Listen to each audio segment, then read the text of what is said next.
자, 선거 이야기 좀 하겠습니다. 송병기가 울산 난갑에 도전하고 황운하가 대전 중구에 출마한다는데요. 이거 좀 코미디도 이런 코미디가 없습니다. 과연 이 사람들이 진짜 당선되려고 하는 건지, 뭐 옛날에는 그렇게 생각을 했겠죠. 네, 송철호 도와주고 경찰에 고위직 지내다가 명예퇴직해서 퇴직금 받고 또 선거 나가서 민주당이 국회의원 해야지. 송병기도 마찬가지로 송철호 시장 되고 나면 내가 이제는 국회의원 해야지. 그래서 나도 이제 안정적인 직업으로 몇 번 더 해먹어야지. 그런 계획들은 있었을 거라고 봐요. 그런데 이게 이제 틀어졌거든요. 다 드러났고 두 사람이 불구속 기소가 됐습니다.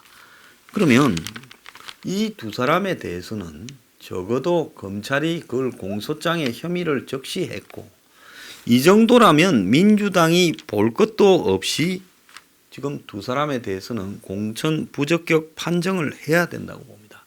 그런데 송병기는 어제 기자회견을 열고 울산 난갑에 출마하겠다.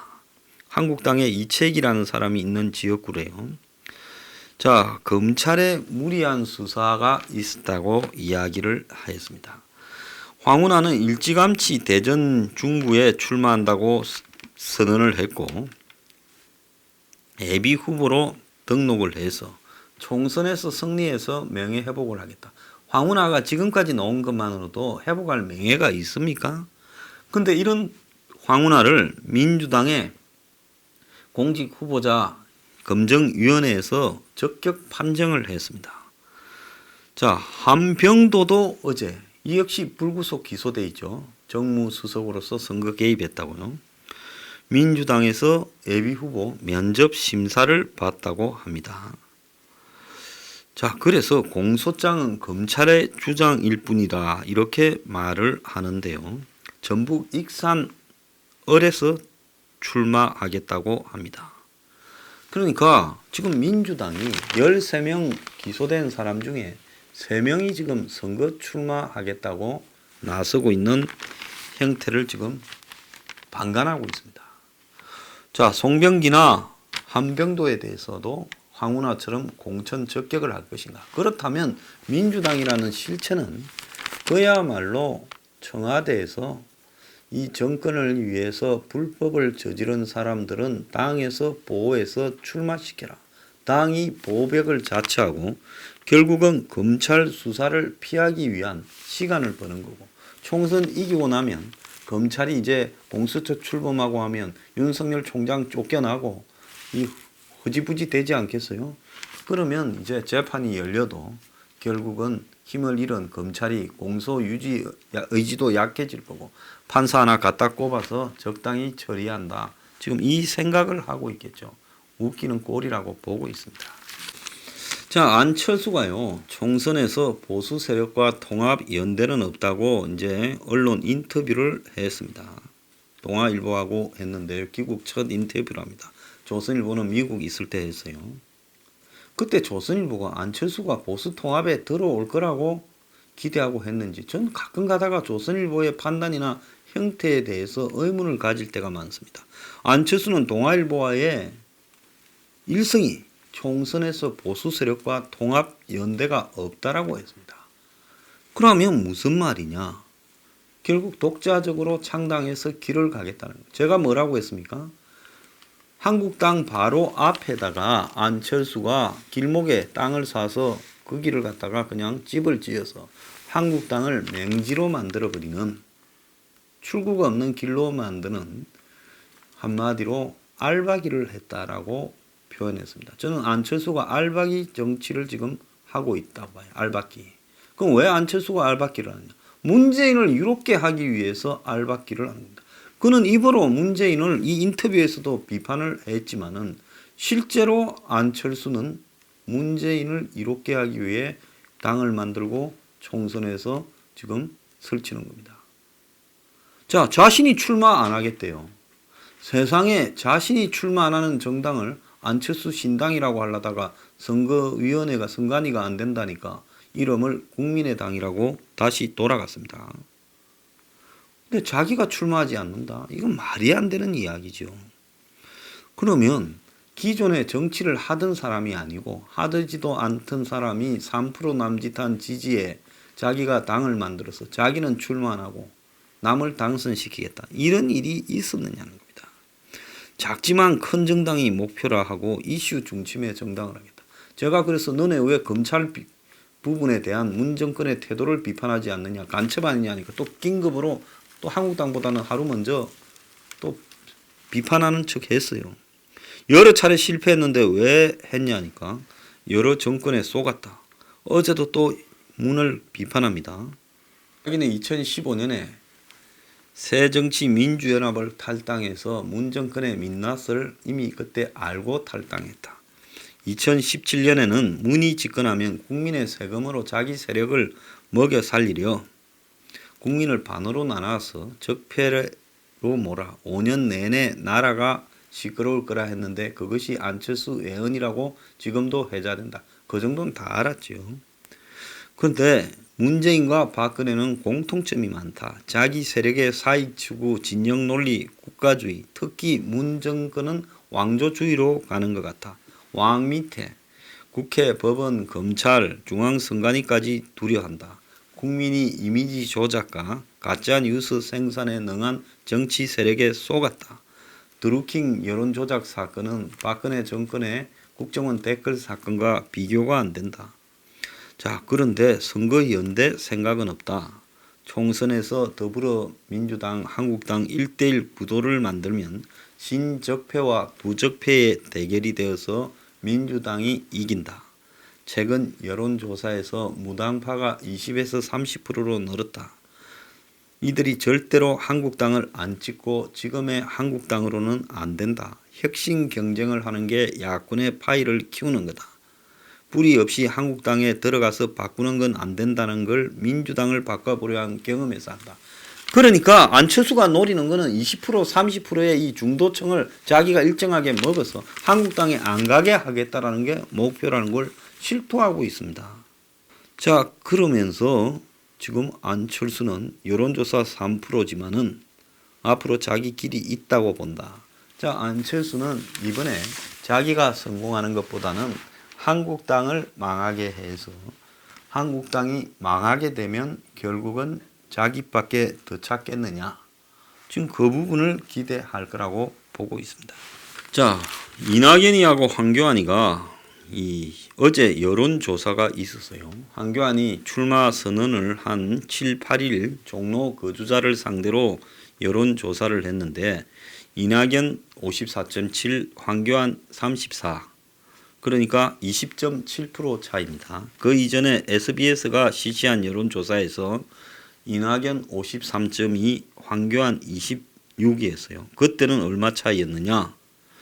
그러니까 52가 더블 스코어인데 52보다 더 났어요. 그러니까 27.2%가 차이가 났는데 이제 20.7%니까 한 6.5% 정도 줄어들었죠. 자, 그래서 이제 여기에 대해 이야기하는 지금 분석하는 이야기들이 나오는데 중도층에는 이전 총리가 57.5, 황이 34.1을 기록했다는 겁니다. 그리고 민주당 지지율은 38.1, 한국당 지지율은 종로에서 26.9라는 거예요. 황의 지지는 한국당 지지와 비슷하고 이낙연의 지지는 민주당 지지율보다 15% 정도 높았는데 두 여론조사의 합계가 90% 정도라서 황이 추가적으로 얻을 표는 많지 않다. 그래서 이한테 가 있는 중도표를 갖고 와야 이길 거다. 이렇게 보고 있습니다. 제가 생각할 때는 총선 한 달 정도 남으면 이 격차가 10% 안으로 줄어들 거고 황이 선거를 하는 방법과 태도, 자세에 따라서는 제가 봤을 때 황이 이길 수도 있다고 봐요. 자, 과거에 오세훈이가 앞섰다 했는데 정세균이가 오세훈보다 훨씬 선거를 잘하면서 정세균이가 겉으로는 원만해 보이잖아요. 오세훈이는 건방 떨고 밖으로 다닐 때 정세균이 밑을 파고들어서 역전을 시켰습니다. 자, 마찬가지로 황이 충분히 그렇게 할 수 있는데요. 문제는 황이라는 사람이 자기 선거에 잘할 수 있는 사람인가라고 봤을 때 공무원으로서 가지고 있는 황의 태도가 황골 탈퇴하지 않으면 대중적인 데 가서 점수 따기가 쉽지 않은 사람이라. 지금까지 황이 출세한 것과 선거되는 것은 전혀 다른 이야기예요. 출세는 한두 사람한테 잘 보이면 되지만 선거는 모든 사람한테 잘 보이는 거네. 이게 쉽지가 않습니다. 자, 과거에 새누리당 대표를 했던 이정현은 종로에 출마한다고 알박기를 했다가 바로 뺐습니다. 그러면서 뭐 구로 어리나 이런 데도 가겠다. 자, 뭐 황교안 편드는 평론가가 이 사람을 종로 출마한다니까 널리 홍보했는데 황교안이 종로에 나가게 될 줄 그 평론가도 몰랐던 모양이에요. 자, 어쨌거나 이정현이 정치하는 수를 보면 자, 나가지도 않을 거면서 발표할 때 전에 하루 이틀 전에 알박기 했다가 또 빼주면서 자신의 험지 출마하겠다 서울에 그러면서 지금 어차피 순천에서는 안 되잖아요. 서울로 옮기지 뭐 딴 데 갈 데가 있겠습니까? 경상도로 가겠어요. 그러니까 서울에 어디 갈라는데 현재로서는 험지도 공천을 안 줄 가능성이 높아요. 그런데 이제 본인은 험지를 나가겠다 해서 여기서 발을 빼더라도 종로에서 뭐 구로 어린이 어디에 좀 한국당이 쉽지 않은 지역을 간다고 하면 일단 출마하는 데는 성공할 것 같습니다. 거기에 반해서 홍준표나 김태호는 지금 끝까지 경남을 고집하겠다 그러는데 저 두 사람이 좀 어리석다고 봅니다. 황교안만큼 어리석어요. 황교안이 종로 나갈래? 불출마할래? 선택하라니까 종로 나는. 이미 그 순간에 황교안은 점수 다 까먹었죠. 더 비판은 안 하겠습니다. 선거 나는 사람한테. 그런데 홍준표나 김태호도 마찬가지예요. 자, 그렇다면 두 사람이 지 고향에 출마하겠다고 그럴 게 아니라 일찌감치 자기가 먼저 선택을 해서 수도권이나 어디에 하겠다. 지금 김태호나 홍준표를 당으로 들어오기를 원하겠어요, 황교안이요? 국회의원 돼서 오기를 원하겠습니까? 공관위원회는 김형호가 원하겠어요? 김형호는요, 지금 매일 신문마다 전면 인터뷰예요. 저 사람이 공천에 관해서 인터뷰하는 것 같지만 가만히 보면 지금 자기 정치하고 있어요. 정말 공천에 관해서 이야기한다면 인터뷰에서 한국당이 공천에서 배제해야 될 도덕적 기준을 말해야죠. 탈세부터 시작해서 군입대, 위장 전입, 투기, 그리고 표절 이런 거를 쭉 다 배제하겠다라고 기준을 세워야 되지 않겠습니까? 적어도 장관 청문회에 결격 사유가 있는 사람은 한국당이 앞으로 공천 주지 않겠다. 그리고 이런 부분에 대한 내용을 전부 공천 후보자들로 하여금 다 내라고 해서 그걸 공개하겠다. 그래서 그 사람과 이해관계가 있는 사람이든 누가 보고 저거 아닌데 하면 날려버리겠다. 이런 정도로 공천에 사람 물갈이를 하겠다는 내용도 있어야 될 거. 또 한국당이 선거에서 공천만 이렇게 해서 되는 문제가 아니라 과감한 개혁 정책을 받아들이도록 해야 될 거다. 선대위가 해야 될 문제지만은 그런 거를 감안한 전문가들을 공천하겠다.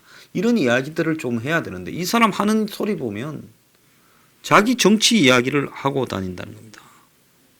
자, 어제도 황교안이 80년대인가 무슨 사태가 있었죠. 학교가 휴게되고 종로 현장에서 또 말 실수했다고 시끄러웠어요. 자, 이 터집지 않는 사람들의 이야기인데 황교안은 앞으로 좀 총선에 나섰으면 이제 당 대표다 내가 누군데 하지 말고요. 그냥 선거 나선 원 오버 댐이라고 생각하고 자기 칼날을 낮춰야죠. 자, 민주당이 출마자 475명 전원에게 집 한 채 빼고 다 팔아라고 서약받는다는 거예요. 지금 부동산 폭등에 대한 책임이 선거 공약이 되고 쟁점이 될까봐 지금 두려워서 민주당이 쇼하는 건데 한국당은 이 쇼 이상의 쇼를 해야 된다고 봅니다.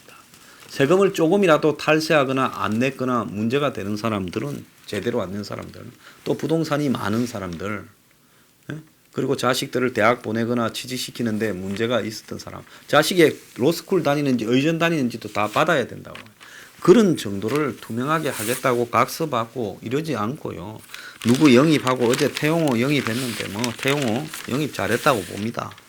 그런데 영입이 하는 게 중요한 게 아니라 제대로 된 사람이 영입되어야 된다고 보고 있습니다. 문 반대한다고 다 좋은 사람이 아니에요. 문 반대하는 사람 중에 썩은 인간들도 수두룩한 겁니다.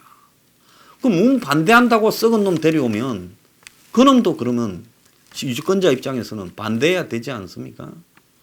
그러니까 문을 반대한다고 무조건 사람이 아니라 문을 반대하는 사람 중에 제대로 된 사람을 데려와야 되겠지요.